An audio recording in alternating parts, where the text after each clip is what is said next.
this is Arunava Chaudhuri and you are on my YouTube channel Arunfoot.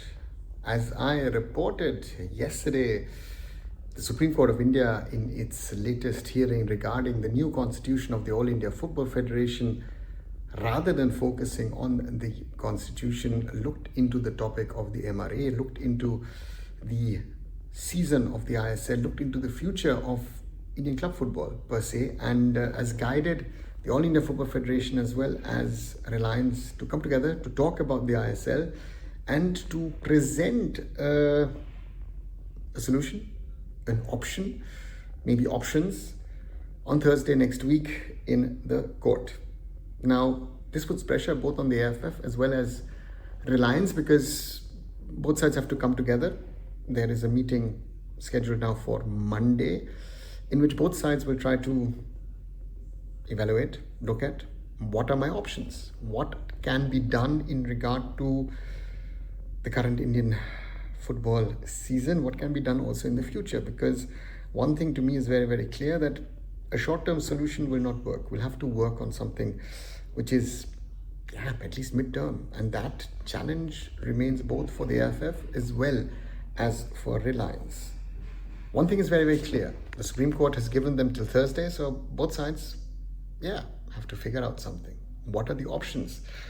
One, of course, which has been discussed a lot over the last 6-7 months has always been that, play out this season and then we'll see what happens, because by that time, a new AIFF should be on board, a new AIFF executive committee, because elections in the federation should have been held. That's not very clear at the moment in the way, at the speed that the Supreme Court is going. It could be that a new constitution is presented next week itself, maybe even cleared, and then we move into an election process quite quickly. It might be extended, it might be going on for weeks or months or maybe even years, we don't even know.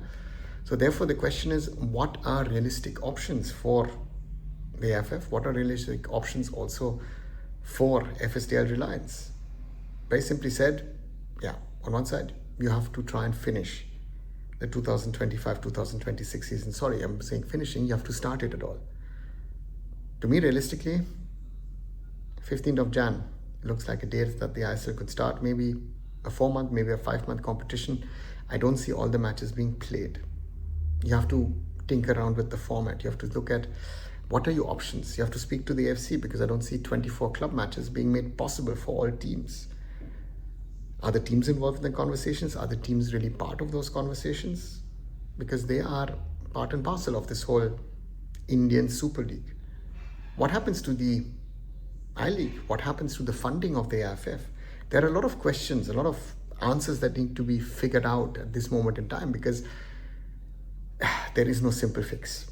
On one side, the AIFF has been living off those 50 crores from Reliance, and that's been a key funding of their whole operations. 50 crores gone, it's a problem. But Reliance have clearly stated via the lawyers in the Supreme Court that the funding till December 8th is guaranteed. So therefore, half a season of funding for 2025-2026 is done. What happens to the second half? What happens in the future? What format could be realistic for the ISL? How do you stabilize the league? I think that's the big question, and then try and grow it. Because at the moment, all that's happening in and around Indian football is not helping Indian football. It is rather harming Indian football. And that is, so to say, for me, the key point that we need to look at and we need to discuss. Hopefully, that meeting on Monday is a first step. Hopefully, before presenting it on Thursday, there is a result with which both the AIFF and Reliance can live with. And that also works for the clubs, for the players, for us as fans. That's the challenge. What do you guys think? Do you agree? Do you disagree with me? If you've got something else to say or something else to add, write those things down in the comments below. And as always, like, share, and subscribe to Arunfoot here on YouTube. Visit my other social medias, visit arunfoot.com. And I'll be back very soon. So Arunava Chaudhuri signing off for today.